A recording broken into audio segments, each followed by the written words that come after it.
Movie start होती है और हम एक बूढ़ी औरत को देखते हैं जो कि इस टाइम अपने घर के कामों में बिजी होती है। लेकिन फिर थोड़ी देर बाद जब वो अपने हस्बैंड के पास जाती है तो तब वो बड़ा ही अजीब सीन देखती है। वो देखती है कि उसके हस्बैंड ने एक चिड़िया को मार दिया है और वो उस चिड़िया का खून निकाल कर पी रहा है। अब ये देखकर वो काफी डर जाती है और काफी घबरा भी जाती है। अब इसके बाद ये सीन तो यहाँ पर कट हो जाता है, लेकिन अगले सीन में हम एक आदमी को देखते हैं जो कि अपनी बेटी को अपनी वाइफ के पास छोड़ने आया है। इस आदमी की वाइफ का नाम इरीस होता है। असल में कुछ टाइम पहले इनके बच्चे की मौत समंदर में डूबने की वजह से हो गई और अपने बेटे की मौत का जिम्मेदार इरीस खुद को मानती है और बस तभी से वो डिप्रेशन का शिकार है और इसीलिए वो दोनों हस्बैंड वाइफ एक दूसरे से अलग अलग रहते हैं, लेकिन कभी कभी वो दोनों मिल लेते हैं। यहाँ इरीस का हस्बैंड उसे बताता है कि आज रात ऑफिस में मुझे काफी काम है जिसकी वजह से ऑफिस से वापस आते आते मुझे काफी देर हो जाएगी, इसीलिए मैं हमारी बेटी को यहाँ पर छोड़कर जा रहा हूँ। अब अपनी बेटी को इरीस के पास छोड़ने के बाद वो वहाँ से चला जाता है। अब इरीस अपनी बेटी को लेकर एक एथलेटिक क्लब में पहुंचती है और यहाँ पर इरीस असल में सिक्योरिटी गार्ड की जॉब करती है और आज उसकी नाइट शिफ्ट होती है। इरीस यहाँ पर अपनी बेटी को बास्केटबॉल वाले हॉल में लेकर आती है और वो उसे कहती है कि तुम यहीं पर ही खेलना और कोई शरारत मत करना और यहाँ से बाहर भी मत जाना। ये बातें करते हुए वो अपनी बेटी को एक मोबाइल भी देती है ताकि वो उस क्लब में लगे सीसीटीवी कैमरा को मॉनिटर कर सके, या अगर उसकी बेटी को कोई भी प्रॉब्लम हो तो वो अपनी मदर यानी कि इरीस से कांटेक्ट कर सके। इसके बाद इरीस उसे वहीं पर ही छोड़कर वहाँ से चली जाती है, यानी यहाँ पर वो दोनों माँ बेटी एक दूसरे से अलग अलग हो जाती हैं। इरीस के जाने के बाद उसकी बेटी वहीं पर खेलने लगती है और खुद इरीस सीसीटीवी रूम में जाकर उन्हें मॉनिटर करने लगती है। फिर कुछ देर बाद इरीस की बेटी उसे याद करवाती है, मामा आज का दिन आपको याद है, आज मेरे भाई की बर्थडे है, यानी इरीस के उस बच्चे की जिसकी डेथ हो गई है। अब ये जानकर इरीस काफी दुखी हो जाती है। तभी इरीस को क्लब के बाहर से अजीब तरह की आवाजें आने लगती हैं और जैसे ही वो बाहर झांक कर देखती है तो वहाँ पर एक आदमी होता है जो किसी दूसरे आदमी को बड़े बुरे तरीके से मार रहा होता है। अब ये देखकर इरीस काफी डर जाती है और घबरा भी जाती है, इसीलिए वो फौरन बाहर बैठे हुए गार्ड को फोन करती है और इस बारे में इन्फॉर्म करती है। तभी ये सुनकर वो गार्ड इरीस को बताता है कि आप फिक्र मत कीजिए, मैंने इस बारे में पुलिस को इन्फॉर्म कर दिया है। अब यहाँ पर इरीस को अपनी बेटी की फिक्र होने लगती है, इसीलिए वो जल्दी से उसी बास्केटबॉल वाले हॉल में आ जाती है, यानी जहाँ पर वो अपनी बेटी को छोड़कर गई थी। लेकिन यहाँ आकर वो देखती है कि उसकी बेटी तो यहाँ पर है ही नहीं। इरीस उसे हर जगह ढूंढने की कोशिश करती है, लेकिन उसकी बेटी उसे कहीं भी दिखाई नहीं दे रही थी। लेकिन तभी अचानक से इरीस देखती है कि कोई अजीब सा आदमी क्लब में घुस गया है, इसीलिए इरीस उस आदमी को क्लब से बाहर निकलने का कहती है, लेकिन वो उसकी बात नहीं सुनता और वो भी भागकर उसी हॉल में आ जाता है। अब यहाँ पर हम इस आदमी को देखते हैं जो कि नॉर्मल तो बिल्कुल भी नहीं लग रहा था, बल्कि वो इन्फेक्टेड लग रहा था और वो बिल्कुल ऐसे बिहेव कर रहा था जैसे वो कोई ज़ॉम्बी हो, क्योंकि वो तेजी से भागकर इरीस के पास आता है और उस पर हमला करने की कोशिश करता है। लेकिन इरीस एक स्केटिंग बोर्ड से उसे मारती है और उसे जख्मी करके नीचे गिरा देती है, लेकिन वो आदमी दोबारा से उठता है और एक बार फिर से वो इरीस के पीछे भागने लगता है। अब इस वजह से इरीस काफी डर जाती है और जल्दी से ही वहाँ से वो निकल जाती है। वो एक रूम में आ जाती है और वहाँ के दरवाजे को अच्छे से वो बंद कर लेती है। फिर इरीस डोर के हॉल से बाहर देखती है जहाँ पर बहुत सारे लोग अजीब तरह से इधर उधर भाग रहे थे, साथ ही साथ वो सिक्योरिटी गार्ड भी वहाँ पर मरा हुआ पड़ा था। अब ये देखकर इरीस और डर जाती है। वो फौरन से सीसीटीवी कैमरास को चेक करती है ताकि उसकी बेटी को जल्द से जल्द ढूंढा जा सके और तभी उसे एक रूम में अपनी बेटी नजर आ जाती है, इसीलिए इरीस फौरन उस रूम में लगे हुए फोन पर कॉल करती है जहाँ उसकी बेटी भी कॉल पिक कर लेती है। यहाँ इरीस अपनी बेटी से कहती है कि बेटा मेरी बात गौर से सुनो, तुम्हें डरने की कोई भी जरूरत नहीं है, बस मेरी बेटी तुम उस रूम को अच्छे से लॉक करके रखना, बहुत जल्द मैं तुम्हें वहाँ से निकाल कर ले जाऊंगी। अभी इरीस अपनी बेटी से बात कर ही रही होती है कि तभी अचानक से सीसीटीवी रूम के बाहर किसी के कदमों की आहट सुनाई देती है, इसीलिए इरीस जल्दी से टेबल के नीचे छुप जाती है। बाहर असल में वही आदमी होता है जिसने पहले भी इरीस पर हमला करने की कोशिश की थी, लेकिन तभी अचानक से वहाँ पर एक बिल्ली आ जाती है जिसे फौरन ही वो आदमी पकड़ लेता है और उसे जान से मार डालता है और उसका खून पीने लगता है। अब मौका देकर इरीस वहाँ से भागकर दूसरे रूम में आ जाती है। यहाँ आकर भी वो सीसीटीवी कैमरास को चेक करने लगती है जहाँ वो देखती है कि उसकी बेटी जिस रूम में है उसके बाहर एक इन्फेक्टेड औरत है, यानी कि एक ज़ॉम्बी औरत जो कि उस दरवाजे को तोड़ने की कोशिश कर रही है। अब ये देखकर इरीस और डर जाती है और अब यहाँ पर वो कुछ टाइम पहले की फुटेज को देखने लगती है जहाँ उसे पता चलता है कि पूरे शहर में ये वायरस फैल चुका है, यानी कि ज़ॉम्बी वायरस, जिसकी वजह से लोग तेजी से ज़ॉम्बीज बन रहे हैं और जब ये ज़ॉम्बीज किसी दूसरे इंसान को काटते हैं तो 32 सेकंड्स के लिए वो बिल्कुल नॉर्मल हो जाते हैं, यानी कि रिलैक्स हो जाते हैं, यानी कि वो इस टाइम में कोई भी हरकत नहीं करते। लेकिन जैसे ही 32 सेकंड्स गुजरते हैं तो वो दोबारा से ही हमला करना शुरू कर देते हैं। अब इरिस को हर हाल में ही अपनी बेटी को उन ज़ॉम्बीज से बचाना था, लेकिन ये ज़ॉम्बीज तो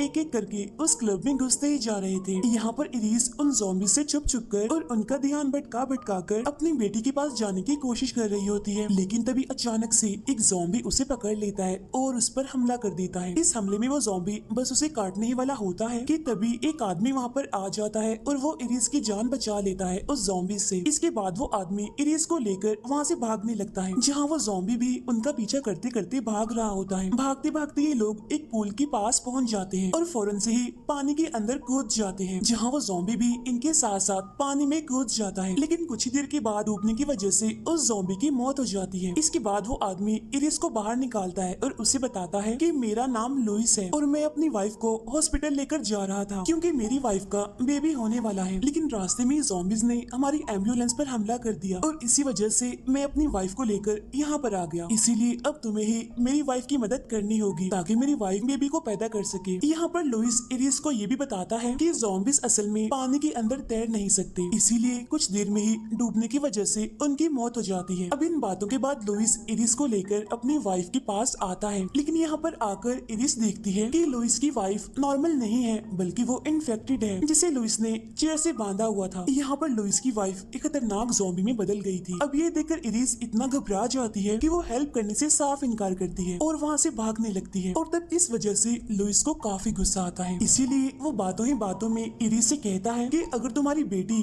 ज़ॉम्बी बन जाती तो तब तुम क्या करती, तब तुम उसकी भी हेल्प ना करती क्या? तब ये सुनकर इरिस हैरान हो जाती है और वो उसे पूछती है कि तुम मेरी बेटी के बारे में कैसे जानते हो? तब ये सुनकर लुइस कहते हैं क्योंकि तुम्हारी बेटी मेरे पास है, मैंने असल में उसे छुपाया हुआ है और बचा कर रखा हुआ है इन ज़ॉम्बीज से। इसीलिए इरिस सोच लो अगर तुम मेरी मदद करोगी तो तब मैं तुम्हारी मदद भी कर दूंगा। और तब यहाँ पर इरिस ना चाहते हुए भी मजबूर होकर उसकी बात मान लेती है, यानी वो उसकी वाइफ की मदद करने के लिए तैयार हो जाती है। ये लोग लुइस की वाइफ को लेकर एक सेफ रूम में जा रहे होते हैं, लेकिन तभी अचानक से इरिस की नजर अपने हस्बैंड पर पड़ती है जो कि वही हॉल में ही पड़ा हुआ था। वो काफी जख्मी था और तड़प रहा था। ये देखकर इरिस भागकर अपने हस्बैंड के पास जाती है, जहाँ वो देखती है कि उसका हस्बैंड इतना जख्मी है कि वो अपनी आखिरी सांसें गिन रहा है। असल में उसका हस्बैंड यहाँ पर इसीलिए था क्योंकि वो अपनी बेटी को लेने के लिए आया था, लेकिन यहाँ पर ज़ॉम्बीज ने उस पर हमला करके उसे इंजर्ड कर दिया और अब देखते ही देखते इरिस के हस्बैंड की यहीं पर ही मौत हो जाती है। अब इस वजह से इरिस इतना दुखी हो जाती है, इतना टूट जाती है कि वो रोने लगती है। लेकिन तभी हम दिखते हैं कि और भी बहुत सारे ज़ॉम्बीज क्लब के अंदर घुस गए हैं और जहाँ पर ये दोनों थे वो ज़ॉम्बीज यहाँ पर आने की कोशिश कर रहे थे ताकि वो इन दोनों पर हमला कर सके।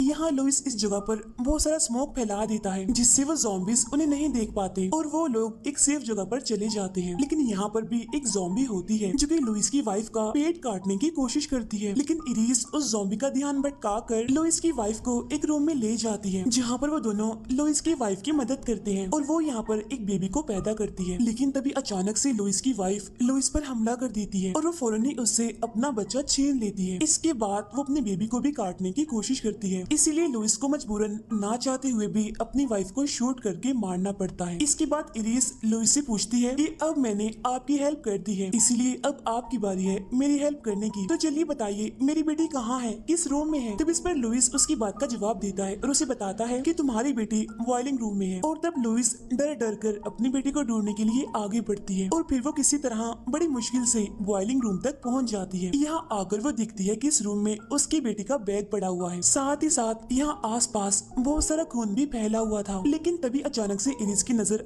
आग पर पड़ती है, जहाँ आग में एक लड़की की डेड बॉडी पड़ी हुई थी जो कि बुरी तरह से जल रही होती है। अब ये देखकर इरिस काफी दुखी हो जाती है और रोने लगती है क्योंकि उसे ये लग रहा था कि ये डेड बॉडी उसकी बेटी की ही है। इसके बाद इरिस वहाँ पर पड़ी हुई एक गन उठा लेती है, फिर वो खुद को शूट करके सुसाइड करने वाली होती ही है कि तभी उसे वहाँ पर एक चूहा दिखाई देता है जो कि एक रूम का दरवाजा खुला होने की वजह से अंदर चला जाता है। इसीलिए अब इरिस भी उसके पीछे पीछे जाती है, जहाँ उसे उस रूम में उसकी बेटी मिलती है। यानी इसका मतलब ये था कि उसकी बेटी अभी जिंदा थी। उसे जिंदा देखकर इरिस काफी खुश होती है और उसे गले से लगा लेती है। दोनों माँ बेटी एक दूसरे से मिलकर काफी खुश हो जाती हैं और ये सीन काफी इमोशनल होता है। इसके बाद वो अपनी बेटी को लेकर वहाँ से जाने लगती है, लेकिन वहाँ हॉल में बहुत सारे ज़ॉम्बीज थे जो कि वहाँ पर खड़े हुए थे, लेकिन वो कोई भी हरकत नहीं कर रहे थे। इसका मतलब ये था कि 32 सेकंड्स के लिए वो बिल्कुल रिलैक्स थे। इसीलिए इरिस यहाँ पर टाइमर लगाकर ज़ॉम्बीज के बीच में से निकलने की कोशिश करने लगती है, लेकिन तभी टाइम खत्म हो जाता है, जहाँ वो सारे ज़ॉम्बीज वापिस से अपनी असली हालत में आ जाते हैं और उन दोनों पर हमला करने की कोशिश करते हैं। तब वो दोनों डरकर वहाँ से भागने लगती हैं। बहुत सारे ज़ॉम्बीज उनके पीछे पड़ जाते हैं, लेकिन वो दोनों फिर भी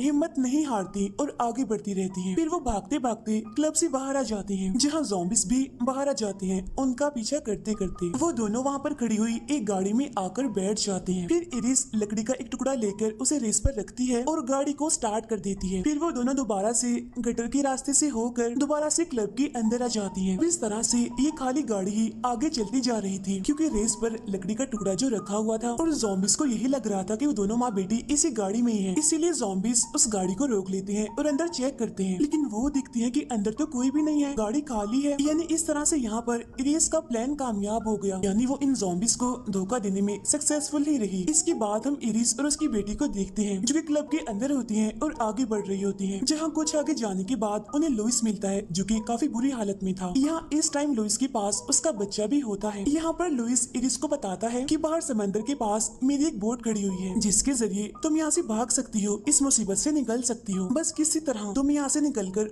बोट तक पहुँच जाओ और बस फिर तुम बोट में बैठकर यहाँ से निकल जाना। अभी लुइस उसे ये बातें बता ही रहा होता है, तो तभी अचानक से वहाँ पर वही वाला ज़ॉम्बी आ जाता है, यानी जो मूवी के स्टार्ट से ही इरिस के पीछे पड़ा हुआ है। यहाँ पर इरिस उस ज़ॉम्बी को मारने की कोशिश करती है, लेकिन वो ज़ॉम्बी उसे ही नीचे गिरा देता है। लेकिन जैसे वो ज़ॉम्बी इरिस पर हमला करने की कोशिश करता है, तो इरिस की बेटी एक स्टेपल गन उठाती है और वो उस ज़ॉम्बी को शूट करके मार देती है। इसके बाद वो दोनों दोबारा से उठती हैं और लुइस के पास जाती हैं, लेकिन वो देखती हैं कि लुइस अब मर चुका है। फिर इरिस उसके बच्चे को उठाती है और ये दोनों एग्जिट डोर के पास जाती हैं। फिर वो दोनों किसी तरह यहाँ से बाहर निकलकर बोट की तरफ जाने लगती हैं, लेकिन तभी हम देखते हैं कि बहुत सारे ज़ॉम्बीज भी यहाँ पर उनके पीछे भाग रहे हैं और जितनी भी बोट्स हैं उन सभी को आग लगी हुई है। इसका मतलब ये था कि यहाँ से निकलने का उनके पास कोई भी रास्ता नहीं था। और अब यहाँ पर ये सवाल रह गया है कि इरिस और उसकी बेटी क्या यहाँ पर सरवाइव करेंगी या वो भी इन ज़ॉम्बीज के हाथों मारी जाएंगी। अब इसी सवाल और कंफ्यूजिंग एंडिंग के साथ ही ये मूवी यहीं पर एंड हो जाती है। Thank you for watching.